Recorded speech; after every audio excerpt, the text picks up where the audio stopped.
제가 팔복을 다 마치질 못했습니다.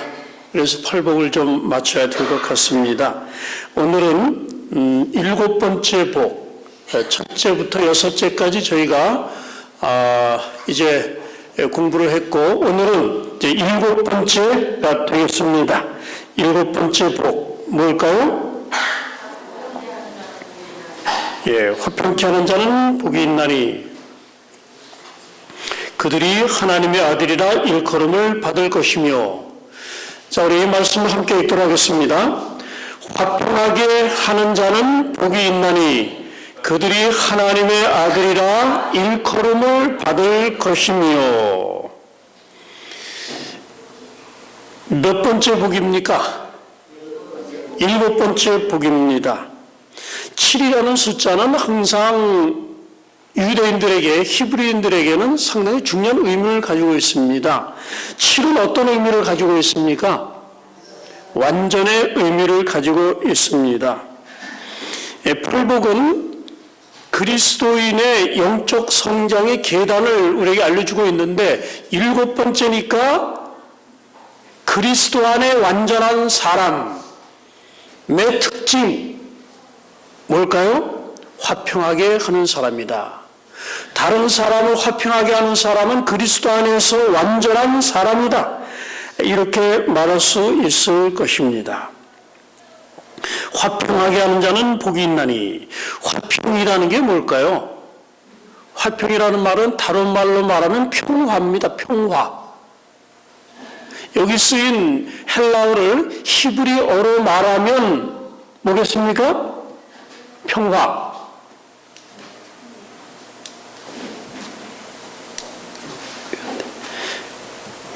평화 곧 샬롬입니다. 샬롬. 샬롬. 여러분, 샬롬이라는 말 많이 들어보셨죠? 샬롬. 아주 좋은 말입니다. 샬롬. 평화라는 게 뭘까요? 평화. 유대인의 개념을 통해서 보게 되면 문제가 없는 것, 투쟁이 없는 것, 그리고 환란이 없는 것, 이것을 의미합니다. 거기다가 플러스 인간의 행복에 기여하는 모든 것, 그것을 샬롬이라고 말할 수 있습니다. 단순히 문제가 없는 게 평화가 아닙니다. 인간의 행복에 기여하는 온갖 선한 것들, 이것을 다 우리가 샬롬이라고 말할 수 있겠습니다. 자, 이 복은 그러면 어떤 의미를 가지고 있겠습니까? 화평케 하는 자는, 다시 말하면 평화를 만드는 자들은, 평화는 샬롬이라고 그랬잖아요. 샬롬을 만드는 자들은 복이 있나니 저희가 하나님의 아들이라 일컬음을 받을 것이며 그랬습니다. 샬롬, 인간이 살아가는데 인간의 행복에 기여하는 온갖 선한 것들이 다 샬롬입니다. 샬롬. 그런 샬롬을 만들어내는 자는 복이 있나니 그랬습니다. 다시 말씀드린다면 이 화평케 하는 자는 어떤 사람이냐면 샬롬을 만들어내는 사람이에요. 그러니까 이 세상이 더 행복한 장소가 되도록 만드는 사람이 화평하게 하는 사람이다. 이렇게 말할 수 있을 것입니다. 에브람 링컨이 한 아주 재미있는 말이 있습니다. 링컨이 뭐라 그랬냐면, 내가 언제 죽을지 모르나 나는 나에게 대하여 이렇게 말해주면 좋을 것이다. 어떻게 말해주면 좋을까요? 그는 항상 잡초를 뽑고 꽃이 필 곳으로 생각한 곳에 꽃을 심었노라고. 그럼 잡초 뽑고 잡초 있는 곳에 꽃을 심으면 세상이 좀 더 아름다워질까요? 예, 조금 더 아름답고 향기나고 또 보기에 좋은 그런 것이 될 것입니다. 성경에 보면 그렇게 세상을 아름다운 것으로 만드신 분이 계십니까? 안 계십니까? 계십니다. 그분이 누구십니까? 예수 그리스도십니다. 제가 시대의 소망을 참 좋아하는데 시대소망에 특별히 예수님의 그 유년 시절에 관한 이야기를 하면서 이렇게 말씀하셨습니다. 유년 시절에 예수님은 자주 시와 하늘의 노래를 부름으로 마음속에 있는 기쁨을 표현하셨다.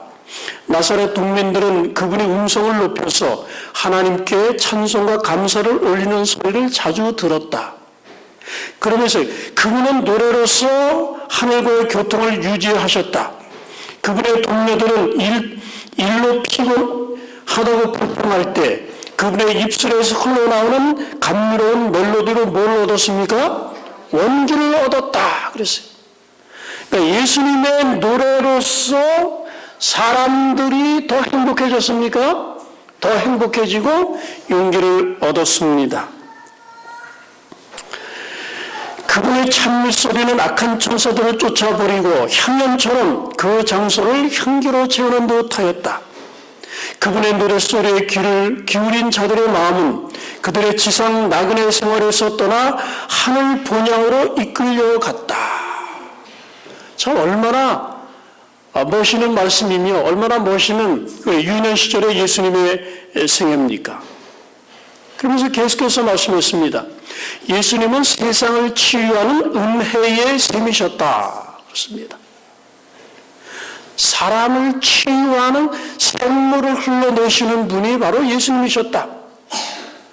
나사렛에서 운동 생활을 하신 온 기간에 그분의 생애에서는 뭐가 흘러나왔습니까? 동정과 친절의 조수가 사람들에게 흘러갔습니다. 자, 거기 있는 말씀 참 은혜스러운 말씀이죠. 우리 빨간 글씨 한번 좀 읽으시겠습니까?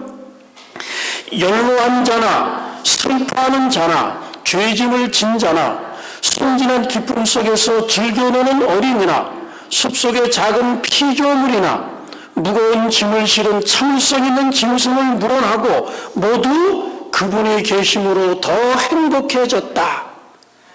행복해졌다는 게 샬롬이 샬롬.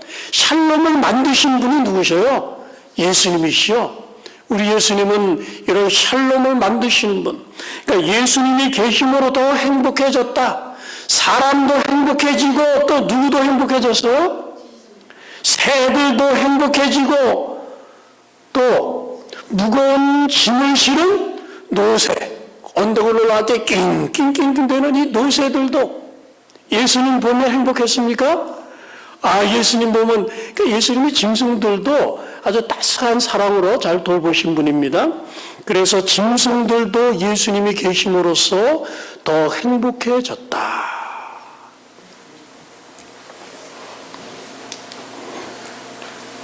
그러면 시대소망에 보면 그 예수님이 샬롬을 만드시는 분으로서의 아름다운 모습을 보여주는데 그분을 둘러쌌던 소망과 용기의 분위기는 그분을 모든 가정에서 축복이 되게 하였다 그랬습니다.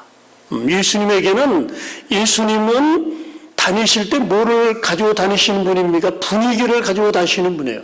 사람마다 다 분위기가 있잖아요. 근데 예수님은 무슨 분위기를 몰고 다니시는 분입니까?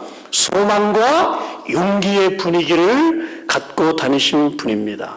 어느 때 어느 곳에서나 그분은 사람들에게 사랑을 나타내고 당신의 주의를 명랑하고 경건한 분위기로 두르셨다. 그러니까 예수님 곁에만 가면 치열한 사람들이 명랑하게 되는 겁니다. 그 명랑함의 전염이 되는 겁니다. 그래서 뭐가 생기는 거야? 그래서 샬롬, 평안, 우리말로 하면 안녕이죠. 안녕이 생기는 것입니다. 그분이 있을 때는 가정 안에 좀 더 순결한 분위기가 나타났으며 그분의 생애는 교제하는 자들 가운데 누룩과 같은 작용을 하였다 그랬습니다. 유명한 개관 시인 테니스는 이런 말을 했습니다. 나는 칭찬 한마디를 들으면 그 한마디에 의지해서 한 달 동안을 용기 있게 살 수 있다 그랬어요. 뭐 한마디로? 칭찬 한마디로. 그러니까 칭찬 한마디가 샬롬을 만들어냅니까? 우리의 행복에 기인하는 선을 만들어내는 것입니다. 한번 여러분 생각해 보시기 바랍니다. 내가 있음으로 해서 가정이 정말 행복해지는가? 제가 어느 교회에 있을 때, 그 한 집사님이 그러십니다. 남편이 이제 계단을 통해서 집에 올라오는 소리를 들고 문을 여는 소리 딱 들으면 가슴이 뛴다 그랬어요. 왜 뛰었을까요? 예? 무서워서 뛰었을까요? 아니면 설레어서 뛰었을까요? 무서워서 뛰었어요. 무서워서. 막 가슴이 막 쿵쾅질하고 나타나기만 하면 참 그 이야기 듣는데 너무너무 참 슬픈 이야기입니다. 너무 슬픈 이야기입니다. 예수님이 계시면 사람이 행복해진다는데 어떤 분은 교인인데 그 남편이 나타나고 남편만 봐도 말이 가슴이 그렇게 되면 이건 샬롬을 만들어내는 게 아니잖아요. 화평을 만들어내는 게 아닌 것입니다. 내가 가정에 있으면 아내가 행복해지는가? 생각해 봐야 됩니다. 저도 가슴에 손대고 좀 반성을 많이 해야 됩니다. 내가 있음으로써 자녀가 행복해지는가? 내가 있음으로써 직장의 분위기가 더 명랑해지는가? 내가 있음으로써 교회가 더 나올 만한 그런 것이 되어가고 있는가?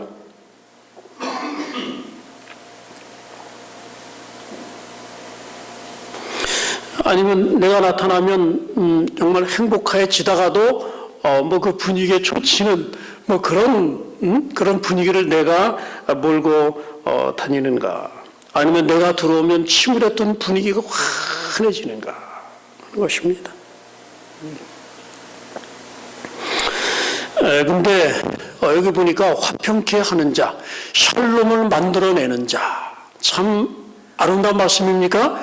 아름다운 말씀입니다. 우리 그리스도인이 그런 사람이 되어야 됩니다. 그런 사람이 그리스도 안에서 완전한 사람이라고 할 수 있습니다. 우리 주님께서 정말 높은 표준을 우리에게 세우셨습니다. 자, 그 다음에 이 말씀은 화평케 하는 자는 복이 있나니, 아주 옛날 이 초기 교회에서는 많은 교부들이 그 영적으로 이것을 보았습니다. 우리 사람의 마음 속에는 두 가지 세력이 존재합니다. 악의 세력이 존재하고 선의 세력이 존재하고 그래서 둘이 막 싸웁니다.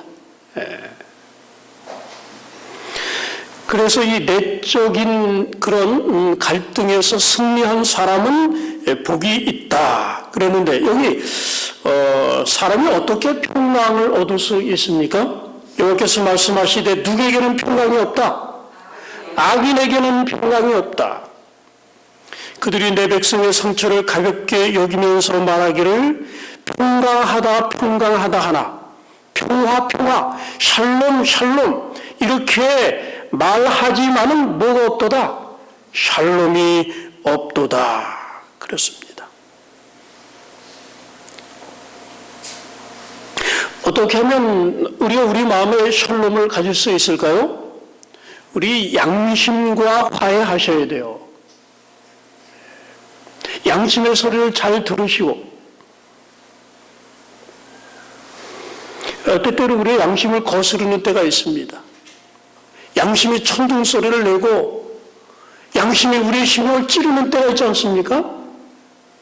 그때 우리가 양심과 싸우지 말고 양심과 화해해야 마음의 평강이 있습니다. 때때로 어떤 사람들은 평강이 없는 이유 중에 하나가 뭐냐면 하나님의 율법과 싸우는 사람이 있어요. 하나님의 율법이 우리에게 할 일을 알려주면 우리는 어떻게 해야 될까요? 그 율법에 순응해야 됩니다. 그 율법을 어떤 것은 내가 지킬만 하지만 어떤 것은 너무 내가 지키면 너무나 큰 희생이 되기 때문에 그것을 계속해서 거부할 수가 있어요. 그러면 우리 마음속에 전쟁이 벌어지게 되고 사람의 마음속에 평강이 사라지게 되는 것입니다. 또 어떤 사람은 하나님과 더불어서 계속 싸우는 사람이 있습니다. 한마디로 화요일은 악인에게는 평강이 없다 그랬어요. 우리 마음의 평화를 깨는 것은 바로 죄다 그랬습니다. 그래서 우리 죄 문제를 해결해야 우리에게 진정한 평안이 있게 된다. 화이트는 그렇게 말씀을 하셨습니다. 요즘 세상에 참 평화가 없습니다. 많은 사람이 평화가 없어요. 화이트도 그랬습니다. 육체적인 질병이 하나라고 한다면 정신적인 질병은 몇이다? 9이다 그랬어요. 9이다. 정신적으로 너무나 많은 스트레스, 마음의 평화가 없습니다. 그 마음의 평화를 깨뜨리는 것이 곧 뭐다? 죄다 하는 겁니다. 이 죄 문제를 해결해야 진정으로 우리의 마음에 하늘의 평화가 있을 수 있습니다. 제가 그 청년 시절에 읽었던 제가 그 미군 부대에 있을 때, 그때 미군 부대에는 그 미국에서 보내주는 그 책들이 있어요. 그래서 이제 무료로 주는 책들인데, 이제 골라갈 수 있습니다. 저도 거기서 이제 책을 하나 골랐는데, 이 마음의 평화라는 책을 제가 골랐습니다. 이 조스와 린맨이라고 하는, 알고 보니까 유명한 그 랍비입니다, 랍비. 근데 이 랍비까지 그 마음의 평화라는 책을 썼는데, 그 이제 첫 장에 어떤 얘기가 나냐면, 이 린맨이라는 이 청년입니다. 이제 청년 시절 얘기입니다. 청년 시절에 아주 기백이 있고 아주 상상력이 풍부했습니다. 그래서 내가 행복하게 되려면 인생에서 무엇을 얻어야 될까? 그래서 목록을 다 작성을 했습니다. 내가 이러한 것을 소유하면 내가 행복할 것이다. 첫째 건강이 있어야 되고 또 사랑도 있어야 되고 또 아름다워야 되고 재능도 있어야 되고 권력도 있어야 되고 부도 있어야 되고 또 명예도 있어야 된다 그랬어요. 그리고 거기다가 또 이제 몇 가지 또 부수적인 걸 다 이 정도면 정말 완벽하다. 그래서 그의 이제 멘토 역할을 하는 이 랍비에게 그 목록을 보여줬습니다. 이분이 보시면은 내가 이렇게 목록을 잘 작성했는데 참 이거 보고 굉장히 놀라실 것 같다 그랬어요. 그래서 그분에게 그걸 보여줬습니다. 랍비님, 이것이 제가 이 세상에서 가질 수 있는 모든 것, 가지고 싶은 모든 것의 이 총합입니다. 랍비님, 제가 이것을 가지면 힘도 부럽지 않겠지요? 그랬습니다. 이 랍비가 그 목록을 쫙 이렇게 보는 겁니다. 잠시 생각을 하는 겁니다. 그러면서, 참, 자네 정말 요약을 잘했고, 정말 중요한 것으로 순서를 잘 이렇게 맞춰 놓았네. 그러나 자네가 제일 중요한 거 한 가지를 빠뜨렸네. 요 한 가지가 빠지면 네가 이 모든 것을 다 얻어도 내 삶은 엉망이 되고 너는 견딜 수 없는 그런 이 고통 가운데서 살게 될 것이네. 그랬어요. 놀라서 물었어요. 그게 뭡니까? 그랬더니 그분이 미소 지으면서 말하기를 그것은 바로 마음의 평화다. 이건 하나님께서 아무에게나 주지 않으시고 특권받은 사람에게만 살짝 주시는 것이다. 재능이나 아름다움은 많은 사람에게 주시고 또 돈도 흔하고 명예도 드물지 않다. 그러나 마음의 평화는 얻는다고 해서 얻는 게 아니다. 하나님이 사랑하시는 자에게 주시는 징표다. 대부분의 사람이 이것을 얻지 못한다. 일평생 기다려도 얻지 못한다. 그러면서 이것이 내 사견이 아니다. 시편을 읽어봐라. 마르쿠스 아우렐리우스 명상록을 읽어봐라. 노자를 읽어봐라. 그런 사람이 다 이런 말을 했다. 그렇습니다. 이 사람들은 말하기를 신이시여 이 세상의 모든 선물들을 모든 은사들을 다 어리석은 자의 발 앞에 다 쌓아놓으시고 제게는 마음의 평화 흔들리지 않는 마음을 주십시오. 평온한 이 달콤한 평온의 물을 내 머리에 쏟아 부어 주십시오. 이런 얘기를 했습니다. 자, 근데 그 책이 정말 마음의 평화를 가져다 줄 만한 그런 내용을 담고 있을까요? 많은 그 심리학적인 그런 걸 이야기를 하고 있는데, 자, 근데 많은 사람이 평화를 얻기 위해서 온갖 기법을 사용합니다. 불교의 그 명상을 많이 하지 않습니까? 그러면 마음에 진정한 평화가 올까요? 여기 성경은 말하기를 마음의 평화를 깨뜨리는 것은 뭐다? 죄다 그랬습니다. 죄. 상상본 16페이지에 그렇게 말했습니다. 죄 문제를 처리하고 하나님과 화목한 것이야말로 마음의 평화를 얻는 지름길이다. 그렇게 말을 하고 있는 것입니다. 자, 우리가 어떻게 그러면 이 샬롬을 얻을 수 있는가 하는 문제를 좀 생각해 보도록 하겠습니다. 예수님은 평강의 왕이십니다.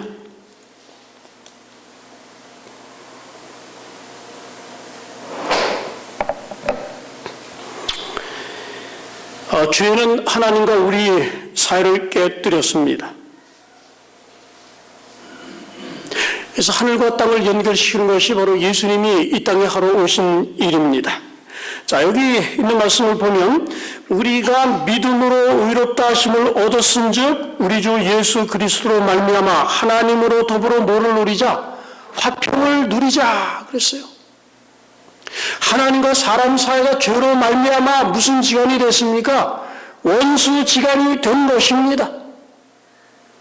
하나님을 사랑해야 될 사람이 하나님을 원수로 생각하고 하나님의 율법을 미워하고 마귀 편에 선 것입니다.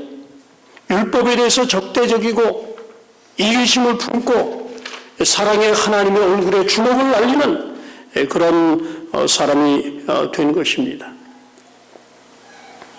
여기 보면 그 예수 그리스도의 십자가에 달려 돌아가심으로 말미암아 사람과 하나님 사이에 적대감이 없어지게 되고 그리고 하나님과 사람 사이가 화목되죠.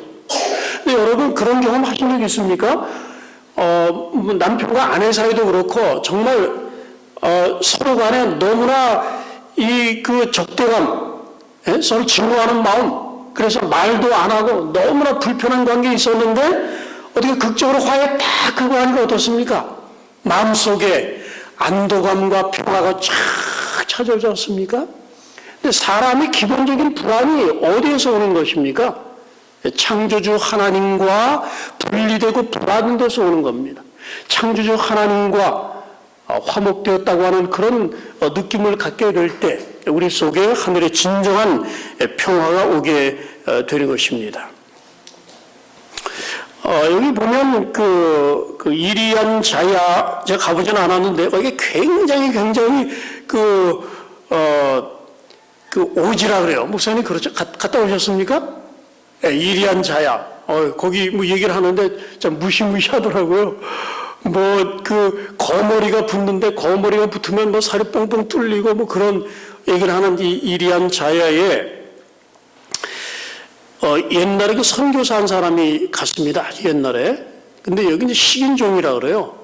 사람의 머리를 따서 먹고 막 이제 그러는 사람인데, 근데 아무리 이제 복음 기별을 전하려고 해도 예수님께서 우리의 죄를 대신해서 죽으셨다는 걸 설명할 길이 없더라는 겁니다. 그래서 어떻게 설명할까라고 생각을 하다가 이제 한 가지 미안이 떠올랐는데, 이 사회 사람들은 이 자기들끼리 이 부족들끼리 그렇게 싸운다 그래요. 그리고 아주 굉장히 교활하고 복수를 잘하고 또 복수하고 나면은 이게 아주 대단한 이 명예가 되고 이제 그런 사회라고 하는데 그 부족에 한 관습이 있었는데 이제 어떤 두 마을이 이제 서로 아주 적대적입니다. 그때 한 마을에서 산의 아기를 다른 마을에 줍니다. 근데 이 아기가 살아있는 동안에는 싸우지를 않는데요. 그런 관습이 있답니다. 근데 그 아기가 죽으면은 이제 전쟁이 벌어지는 겁니다. 야, 여기 좀 좋은 그런 예수님의 복음을 설명할 만한 좋은 내용이 있구나. 그래서 이 선교사가 이 이야기를 해줬습니다. 하나님과 사람이 서로 싸우고 있는데 원수지간인데 하나님께서 자기 아들을 이 땅에 선물로 주셨다. 예. 그분이 바로 예수님이다. 그리고 그분이 영원히 죽는 분이 아니다. 영원히 살아계신다. 그래서 우리 영원히 하나님과 화목되고 하나님 안에서 영생을 얻을 수 있다. 이렇게 가르쳤다고 하는 것입니다. 고린도후서 5장 18절에 보면 모든 것이 하나님께로 났나니 저가 그리스도로 말미암아 우리를 자기와 화목하게 하시고 예수 그리스도를 통해서 하나님과 화목됐어요. 평화가 이루어진 것입니다. 적대적인 하나님과 사람 사이가 어떤 관계로 변했습니까? 평화의 관계로 서로를 이해하고 감싸주고 안아주고 하는 그런 샬롬의 관계로 변한 것입니다. 그게 화목입니다. 하나님과 화목되었다는 것.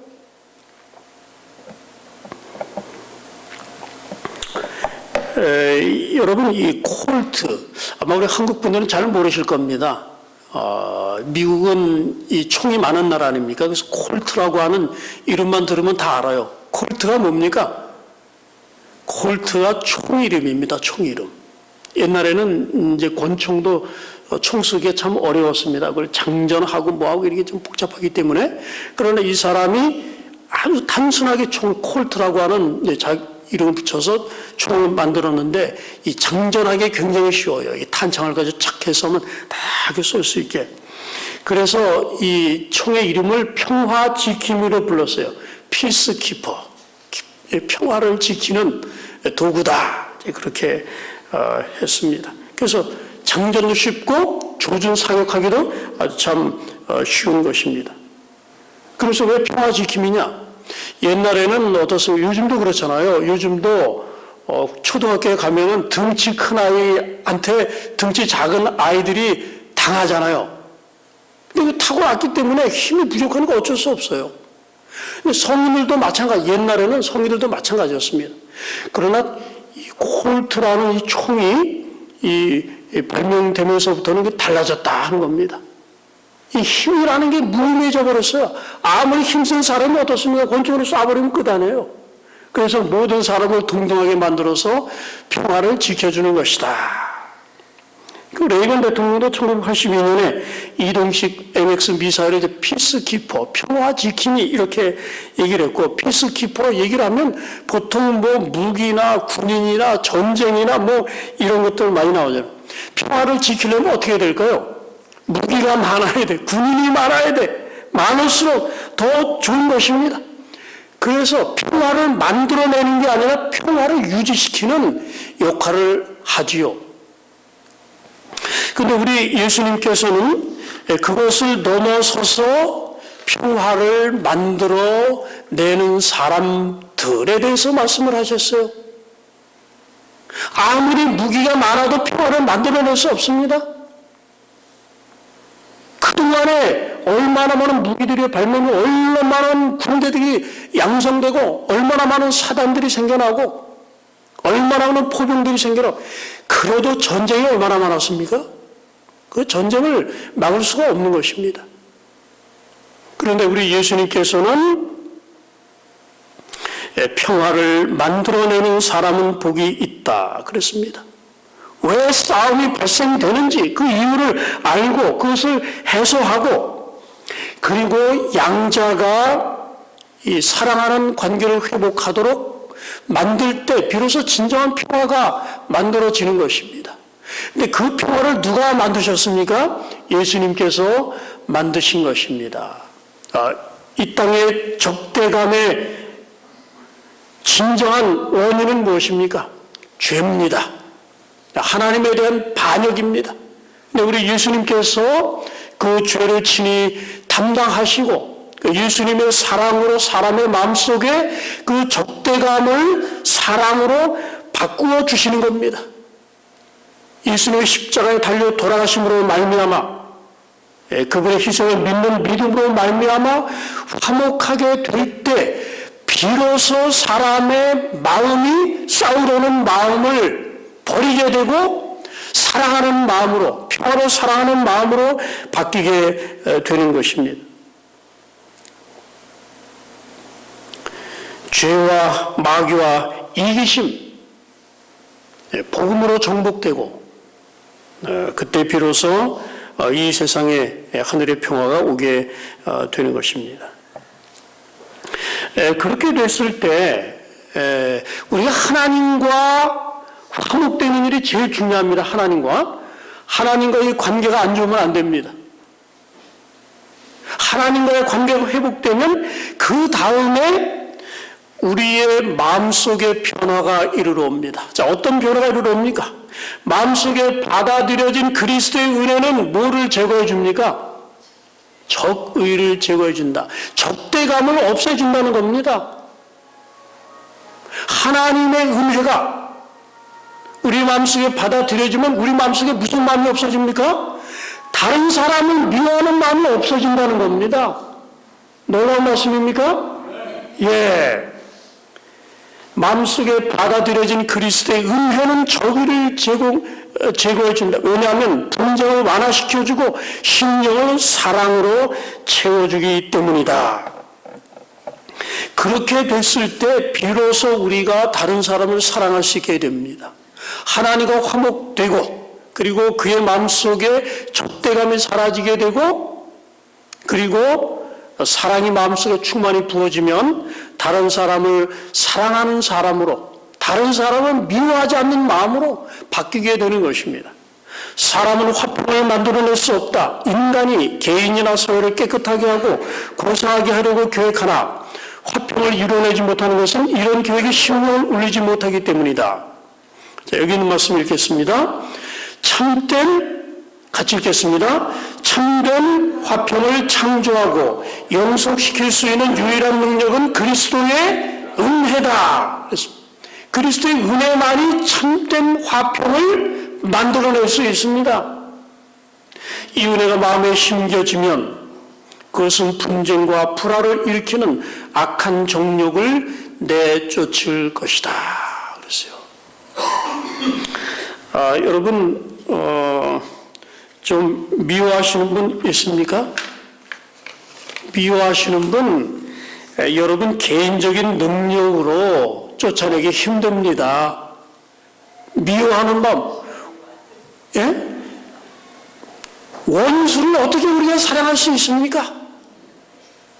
그런데 여기 보니까 우리는 쫓아내지 못해요. 그러나 뭐가 하나님의 은혜가 우리 속에 들어오게 되면 분쟁과 불화를 일으키는 악한 정욕을 내쫓을 것이다.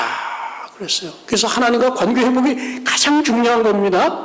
그러면 하나님과 관계 회복되고 자기 자신의 분열된 마음이 하나가 되고 그 다음에 사람과 사람 사이의 관계도 회복이 되는 것입니다.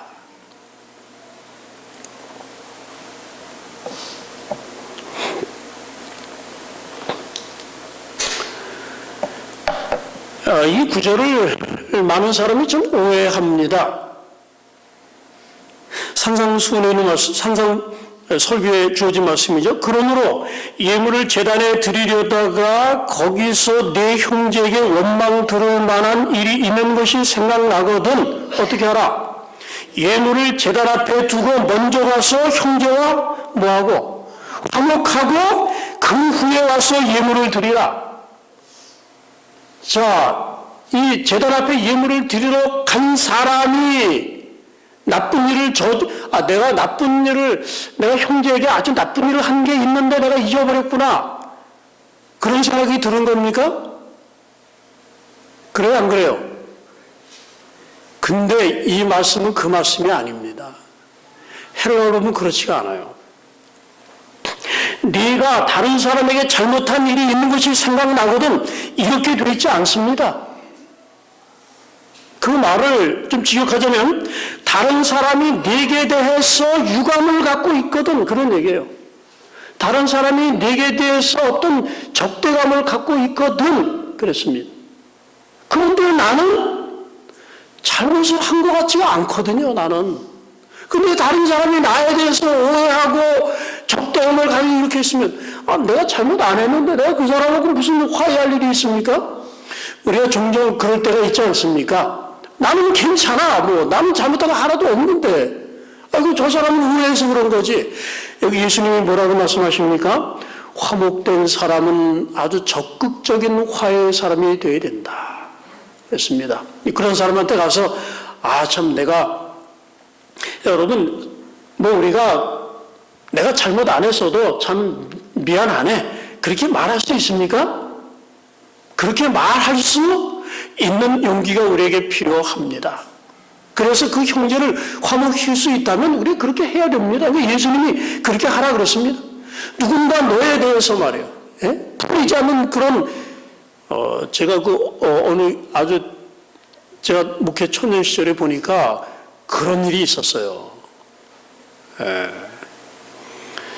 이제 연세가 좀 드신 이제 한약방 하시는 분이 이제 우리 여주사님 따라서 이제 교회 나오셨어요. 모처럼 나오셔가지고 열심히 이제 신앙생활 하신다고 하는데 교회에 대해서 아무것도 모르잖아요. 모르니까 직원회를 하는데 이분이 직원회 하는 게 뭔지도 모르고 직원도 아니면 들어간 겁니다. 그랬더니 여기는 이제 직원회, 그러니까 선생님 여기 이제 안 오셔도 됩니다. 여기 직원들만 오는 것입니다. 이렇게 하면 얼마나 좋겠습니까? 여기는 직원들만 오는 데니까 당신은 나가시오. 이래버렸어요. 이분이 대노했습니다. 그래서 나가자마자 월정 헌금 도표에 자기 이름을 쫙 지었어요. 그리고는 안 나왔습니다, 교회. 제 전에 그랬는데 아무리 나가서 듣질 않는 겁니다. 누가 가서 그 일을 하면 될까요? 그 말을 한 사람이 잘못한 거 없습니다. 그렇잖아요. 당연한 거 아닙니까? 난 잘못한 거 없는데. 그러나 그럴지라도 어떻게 될까요? 영혼이 상처를 입어서 그렇게 가지고 있으니까 가서 참 내가 정말 말은 너무나 잘못했습니다. 이렇게 말하면 그 영혼을 돌이킬 수 있는데, 그래서 화평을 만들어내고 화해를 만들어냈으니 그게 안 됐습니다. 참 너무나 안타깝습니다. 그래서 하나님과 화목된 사람은 하나님께서 우리가 하나님과 화목할 마음이 있었습니까? 없었죠. 하나님께서 먼저 손 내미셨어요. 그러니까 우리도 그렇게 해야 됩니까? 우리도 그렇게 해야 됩니다. 우리 기독교인들은 그래야 됩니다. 그렇게 되면 교회에 어려운 문제들이 많이 남아있겠습니까? 그렇지 않습니다. 먼저 화해의 손길을 내밀면,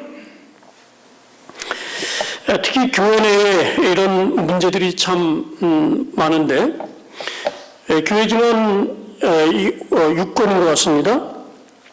세상이 우리를 대적하고 일본 교회들이 우리를 대적하고 있으며 국가의 법이 머지않아 우리를 공격할 것이다. 하나님의 백성들이 함께 뭉쳐야 될 때가 있다면 언제다? 바로 지금이다 그랬어요. 하나님께서는 이 시대를 위한 특별한 진리를 우리에게 위탁하셔서 세상에 알리게 하셨다. 우리는 분열과 불화와 분쟁을 존재케 함으로 오늘날 사람에게 진리를 양보할 수 없다. 교회 안에서의 분열은 세상 앞에서 그리스도교 신앙의 욕을 돌리고 진리의 원수들에게 그들의 길을 정당화시킬 기회를 준다. 참 두려운 말씀이죠. 그래서 화요일은 여기 함께 뭉쳐라 그랬어요. 뭉쳐라. 눈싸움 하실 때 보면 눈을 어떻게 합니까? 뭉치죠. 꽉꽉 눌러두시. 이게 뭉치는 겁니다. 그래서 영어로 보면 press together, 함께 꽉 이렇게 하는 표현을 했는데, 우리 기독교인들이 서로 분열되지 않고 하나로 화합될 필요가 많이 있는데, 여기 보면 여러분 여기 자전거 바퀴지 않습니까? 자전거 바퀴. 우리가 어떻게 서로 가깝게 될 수 있을까? 서로 여기 이제 보면은 가운데가 바퀴 통입니다. 그렇죠? 바퀴통이 있고 바퀴가 있고 바퀴통이 있고 바퀴살이 있습니다. 그런데 이 바퀴살에서 그 중심으로 갈수록 바퀴살과의 거리가 어떻게 될까요? 점점 멀어집니까? 가까워집니까? 가까워집니까? 정말 그렇습니까? 정말 그렇습니다. 그래서 화요일부인도 그 말씀을 사용하셨어요. 우리가 예수님께 가까이 나아가면 나아갈수록 바퀴살이 중심으로 갈수록 점점 더 가까워지는 것처럼 간격이 좁아지는 서로 우리가 서로 사이도 이 서로 밀접해질 것이다 하는 말씀을 하셨어요. 그러니까 사이가 멀어졌다는 얘기는 뭡니까? 내가 예수님과 관계가 참 멀다 하는 얘기입니다. 예수님과 관계가 좀 가까워지는 게 굉장히 필요합니다. 그 다음에 이 얼룩말. 얼룩말은 이 사자와 싸울 때 종종 어떻게 싸우냐면 스크럼을 짠다 그럽니다. 얼굴을 서로 맞대고 엉덩이 뒷부분을 엉덩이 이제 사자 쪽으로 하고 사자가 오면 어떻게 합니까? 발길질을 합니다. 그 얼룩말 발굽에 한 번 맞으면 사자도 막 턱이 깨지고 그럴 정도로 강력합니다. 그래서 서로 이제 스크럼을 짜고 서로 보니까 얼굴이 서로 맞대니까 어떻습니까? 서로 용기가 나서 괜찮은데 그러나 야생 당나귀는 그렇지 않다는 거예요. 야생 당나귀. 이 당나귀는 코요테가 오게 되면은 코요테를 바라보고 둥그렇게 선다 그럽니다. 코요테를 바라보고. 그러니까 발이 다 어느 쪽으로 가운데로 모이잖아요. 무서우니까 서로 발길질을 해가지고 다쳐가지고 코요테의 밥이 되기가 쉽다는 겁니다. 참 이런. 그러니까 우리가 동물에서 배울 수 있는 교훈들이 많이 있습니다. 그렇죠? 그래서 우리가 예수님을 중심으로 머리를 맞대고 하나가 되어야 되는데 서로 등을 지고 서로 발길질하고 하면 결국 우리가 마귀의 먹이가 되는 것입니다. 이게 여기 보면은 이 호저라는 게 있어요. 호저. 이 펜촉 같은 거 있죠. 이 깃털 촉이 있는데 이 깃털 촉이 긴 거는 20cm, 30cm가 된다 그래요. 큰 거는. 굉장히 날카롭습니다. 찔리면. 이 표범이 이걸 어떻게 잡아먹을까 하는, 이게 못 잡아먹습니다. 호저를 못 잡아먹는데, 그러니까 쇼펜하우어라는 사람이 그랬어요. 사람을 보니까 참 너무나 어리석다. 참 사람이 인류가 추운 겨울 밤에 마치 추운 겨울 밤에 이제 호저 떼들이 추우니까 함께 있으면 온기를 느낄 거 아니에요? 그래서 서로 모여가지고 서로 야 우리 함께 좀 따뜻하게 한번 지내보자 이렇게 하면 어떻게 될까요? 서로 찔리잖아요. 그러니까 인간이 바로 그렇다 그랬어요. 그러면서 호주에 비해서 말하기를 바깥 날씨가 추워지면 질수록 우리는 온기를 얻기 위해 서로 가깝게 몸을 밀착시킨다. 그러나 우리가 서로에게 더 가까이 다가갈수록 우리는 우리의 날카로운 기척으로 서로를 더 많이 상하게 한다. 그래 지구의 겨울의 외로운 밤에 결국 우리는 서로 흩어져서 홀로 방황하다가 고독 속에서 얼어 죽고 만다. 참 인간이 어리석잖아요. 이 호저가 막 20cm 되는 게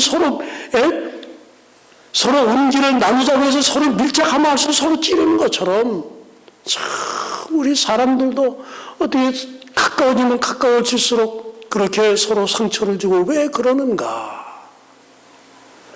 참 이 가까운 사람한테 받은 상처는 더욱더 힘들지 않습니까? 참 우리가 기도드려야 됩니다. 하나님 우리를 불쌍히 여기셔서 우리의 날카로운 깃털촉들을 다 뽑아주십시오. 가까이 가서 온기를 주는 사람이 아니라 가까이 다가갈수록 다른 사람에게 상처를 주는 사람이 되지 않게 해달라고 우리가 기도드려야 됩니다. 예수님께서는 우리가 서로 이 받은 상처들에 대해서 서로 용서하는 거 참 대단히 중요합니다. 여러분 그 러브 스토리라고 하는 그 책이나 영화를 읽어보셨습니까? 그 마지막 그 대사에 이런 얘기가 있습니다. 사랑은 내가 미안해라고 결코 말하지 않아도 되는 것이다. 근데 그 말이 기독교적으로 보면은 그렇게 옳은 말이 아닙니다. 사랑은 미안해라고 말할 수 있어야 됩니다. 거듭거듭 사랑하는 사람에게 용서해달라고. 네? 그렇게 하면서 우리의 관계가 다 이렇게 치유되는 거 아닙니까? 그 다음에 우리 연합의 그 이미지 하나가 이 화토불입니다. 화로불이 아니고 화토불입니다.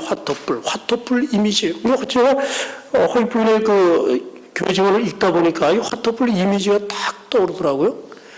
그래서 이 하나님 백성들은 이 시련의 박해의 바람이 불어올 때 서로 연합할 것이다 그랬습니다. 근데 이 화투불 여러분 보셨습니까? 바람이 불기 전에는 그저 평범하게 타오릅니다. 그러나 바람이 불면 어떻게 될까요? 바람으로써 이 화투불을 꺼버리거나 다 날려버릴 수 있습니까? 없어요. 이상하죠? 바람은 날아갈 거도 날아가지가 않아요.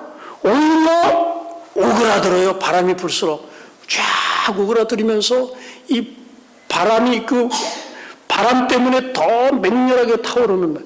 이게 어떤 이미지일까요? 마지막 시대 하나님 백성들의 이 연합의 이미지라고 생각이 됩니다. 서로 가까이서 그렇게 하는. 그리스도를 따르는 모든 이들이 사탄의 계략을 이해하고 연합전선을 구축하여 그의 공격에 대처하여 그를 봉쇄하는 것은 중요하고 필요하다. 그들은 다소간 자신들에게 손해가 될지라도 뭉치기 위하여 끊임없이 노력할 필요가 있다. 뭐가 될지라도? 손해가 될지, 여러분 그렇게 하실 마음이 있으십니까? 그렇게 하셔야 됩니다. 내게 손해가 되고 내 명예가 손상이 되고 그럴지라도 연합을 위해서는 우리가 그렇게 해야 되는 것입니다. 자, 저는 이제 말씀을 마치려고 하면서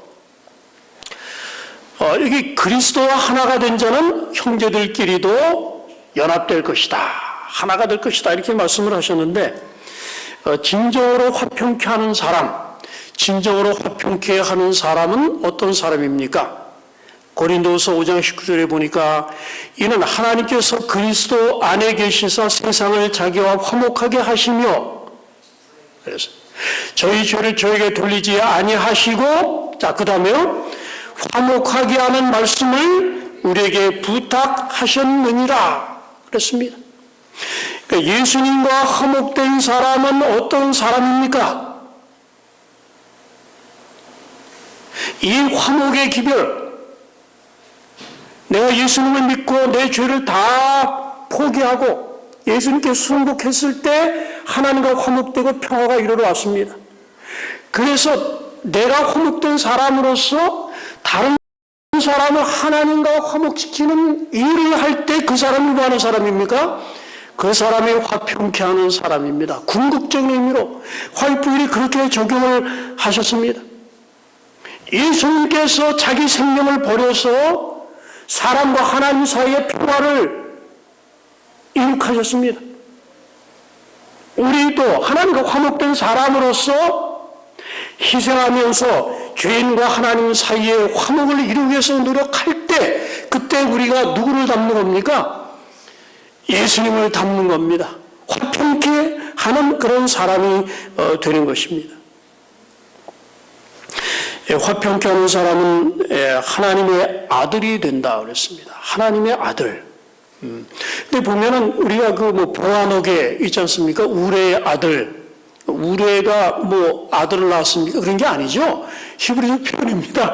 아주 성격이 말이죠. 너무나 급하고 천둥소리 치듯이 이게 그런 아주 성질이 아주 정말 대단한 그런 사람을 일컫는 거 아닙니까? 아주 충동적이고. 근데 하나님의 아들은 뭡니까? 하나님의 성품을 닮은 사람을 말하는 겁니다. 그러니까 화평케 하는 사람은 누구를 닮은 겁니까? 하나님을 닮았어요. 하나님이 어떤 분입니까? 자기를 미워하는 사람, 죄인 되었을 때 그 사람과 화목하기 위해서 자기 자신을 버리신 분 아닙니까? 우리도 그렇게 해야 됩니까? 사람들을 하나님과 화목하게 만드는 이 놀라운 직분이 그런 사람이 바로 그리스도 안에서 완전한 사람이다. 화이프니 그렇게 말씀을 하셨습니다. 자, 저는 이제 말씀을 마치면서 이 알렉산더 얘기 여러분 혹시 들으셨을지 모릅니다. 알렉산더가 이제 세상을 그 당시 정복한 이제 그런 사람인데 이 재판을 받을 사람은 상소를 할 수 있다 그래요. 자기한테 직접.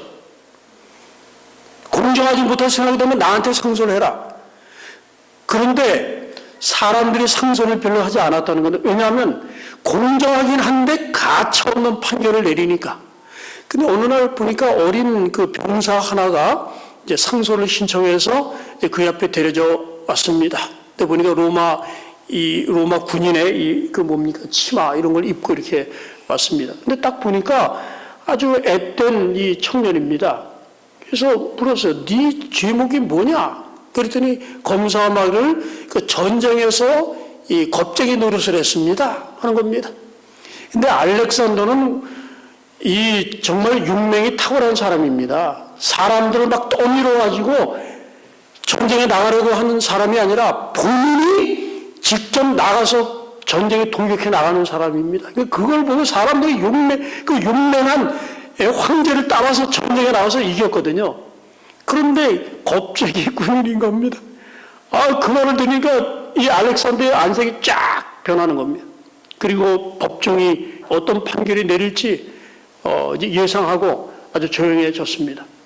알렉산더가 물었습니다. 근데 너 이름이 뭐냐 그랬어요. 그랬더니 황제폐하 제 이름은 알렉산더입니다 그랬어요.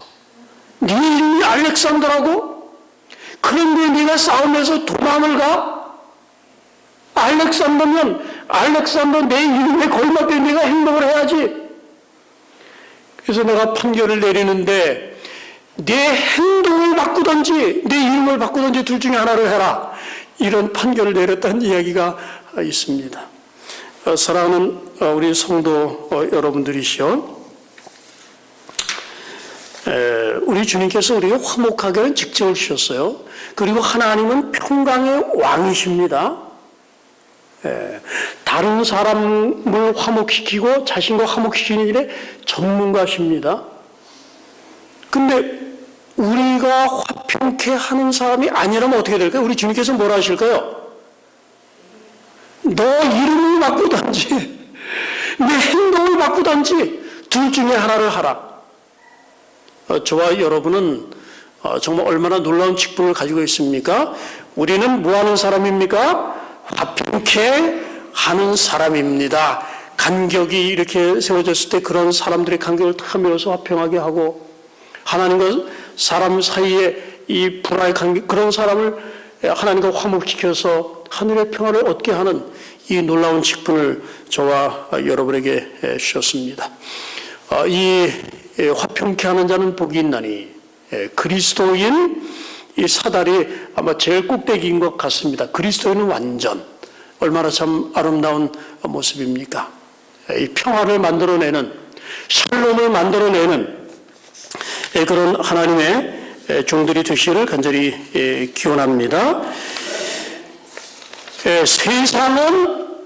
세상이, 교회가, 내 집이, 내가 있음으로 해서 샬롬이 조성되는 그런 사람이 되기 원하십니까?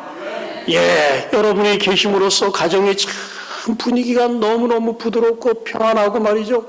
모든 사람들이 느긋하게 얼마나 좋습니까? 우리가 하나님과 화목되면 또 자신과 화목되고 타인과 화목되고, 그런 사람에게 하나님께서 얼마나 큰 축복을 주십니까?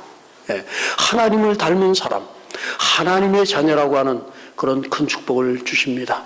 이런 축복을 하나님께서 저와 우리 성남중학교의 모든 하나님의 종들에게 주시기를 주님의 이름으로 간절히 축원합니다.